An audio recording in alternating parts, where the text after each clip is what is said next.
So, product company, right? Everyone's talking about it, but what's the big deal? We're diving deep into this white paper by Nicolas LOCHET to find out. It's called, get this, Product Company au cœur de l'organisation produit. Sounds intense, right? Definitely not your average light reading. But trust me, it's got some real gems in there. So no more buzzwords. Okay. What's the core idea here? What makes a product company so different? Lachet's really pointing out how the old ways of doing things, those rigid structures, they just don't cut it anymore. It's about adapting constantly. Yeah, that whole adaptable thing comes up a lot. But it's got to be more than just a buzzword, right? Right. It's about survival. The world's changing so fast, and customer needs are everything. Customer obsession, I hear that a lot. This is taking it to the next level. It's built into the DNA of a product company. He's got this cool analogy in the paper comparing a product company to, like, mixing hydrogen and oxygen. Oh, yeah. Love that one. So you've got these elements, right, fine on their own, but together, boom, something totally new. Water. You can't predict it just by looking at the individual parts. Exactly. So in a company, we're bringing together all these different skills, like those molecules, to create something. Something greater than the sum of its parts. And that's where Agile, Kanban, all those methods come in, right? It's not just about speed, though. It's about using those tools throughout the entire life of the product. From idea to launch and beyond, it's a whole different way of thinking. Not just building something fast, but building the right thing and keeping that customer at the center the whole time. Exactly. Always iterating, improving, and learning from what works and what doesn't. It makes you wonder how some companies even function. He gives that example, remember? The company with like 80 projects and only 50 people. Oh, yeah. Total recipe for disaster. That's the opposite of what we're talking about. Chaos. A product company, it's all about focus. Ruthless prioritization. Giving those multidisciplinary teams the power to make decisions. So they can actually get stuff done. And ultimately deliver value to the customer. That's what it's all about. Okay, so being customer-focused, that's a given. But this white paper, it doesn't stop there. It's like, okay, you're customer-focused, now level up. Right. It's just the beginning. To really thrive, you got to be amazing at innovation. And learning from your mistakes, which, let's be honest, everyone makes them. Exactly. So how do we get good at those things? How does a product company actually do that? LOCHET dives into two big things, design thinking and lean startup. Okay, I've heard those terms thrown around. They're more than just buzzwords, trust me. They're like frameworks for this whole innovation thing. Break it down for me. So design thinking, it's all about really understanding your customer deeply. Like what keeps them up at night. And then you use that understanding to design solutions that actually matter to them. So it's not about building a cool product, it's about building the right product. Exactly. And that's where lean startup comes in. It's like, okay, you've got these customer insights, now test them fast. So you're not investing tons of time and money into something before you even know if it's going to work. Exactly. And this is where the minimum viable product comes in, the MVP. The MVP. Okay, full disclosure, I always hear about MVPs, but to be honest... Not always clear on what it actually is. Yeah. Maybe. So the paper uses this really cool analogy. He compares an MVP to a mechanical Turk. A mechanical Turk. Okay, now I'm interested. So back in the day, there's a supposed chess playing machine called the mechanical Turk. People were like, whoa, amazing.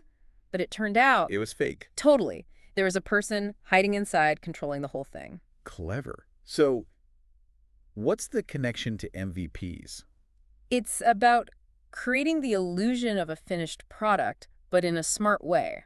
You're not building the whole thing right away. You're building just enough to test your assumptions. So you're faking it till you make it, but strategically. Exactly. You want to learn fast and adapt based on real feedback.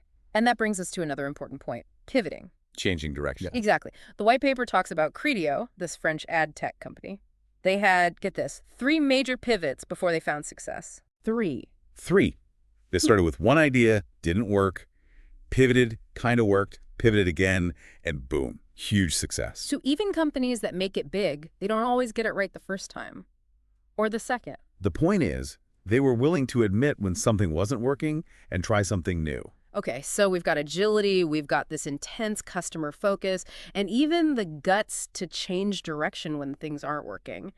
But LOCHET, he takes it even further with this learning organization idea. This is where it gets really interesting, right? It's not just about reacting to the market. It's about shaping the future. Exactly. It's like this fundamental shift in mindset. You're not just weathering the storm. You're, I don't know, becoming the storm. Okay, I like that. But how do you actually become this learning organization. It sounds kind of, well, big. Well, Che talks about data, obviously, using it intelligently to make decisions. But it's more than that. It's about empowering your people, building this culture where everyone's learning and improving all the time. Always evolving. Right. And he talks about communities, which I thought was interesting. Communities, like inside the company. Yeah, but he makes a distinction. So there's communities of practice, right? People sharing skills, best practices, all that. But then there's communities of interest. Okay, so that's Yeah. what people from different teams coming together because they're passionate about a particular problem. Exactly. Like you could have a designer, a marketer, an engineer, all in a group focused on, say, improving the onboarding experience for new customers. So it's about breaking down those silos even further. Exactly. It's about bringing together diverse perspectives, because that's where the real magic happens. And, of course, you need the right structures in place to support all of this. Otherwise, it just becomes chaos. Right. He talks about moving away from that traditional project-based budgeting and focusing more on building core capabilities. So instead of just throwing money at individual projects, you're investing in the things that will make you adaptable and resilient in the long term. That's the idea. It's Yep. about being able to shift and change as the world changes. It makes sense, but I feel like there's this even bigger picture here, right? This isn't just about making more money. You're picking up on something really important. LOCHET talks about lining organizational success with bigger things. Sustainability, human values. So it's not just what you do, it's why you do it. Wow. Okay, so we've covered a lot of ground here. We talked about what it takes to become this, ultimate product company. It's about agility, customer obsession, data, continuous learning. And not being afraid to pivot when you need to. Right. Big takeaways for me. What about you? What really resonated? I think for me, it's that emphasis on constant evolution. This idea that the companies that thrive, they're the ones who embrace change. They don't just keep up, they're always pushing forward. And that's something we can all learn from no matter what kind of work we do. So listeners, we want to hear from you. What are your biggest takeaways from our deep dive into product companies? Hit us up on social media. Let's keep this conversation going.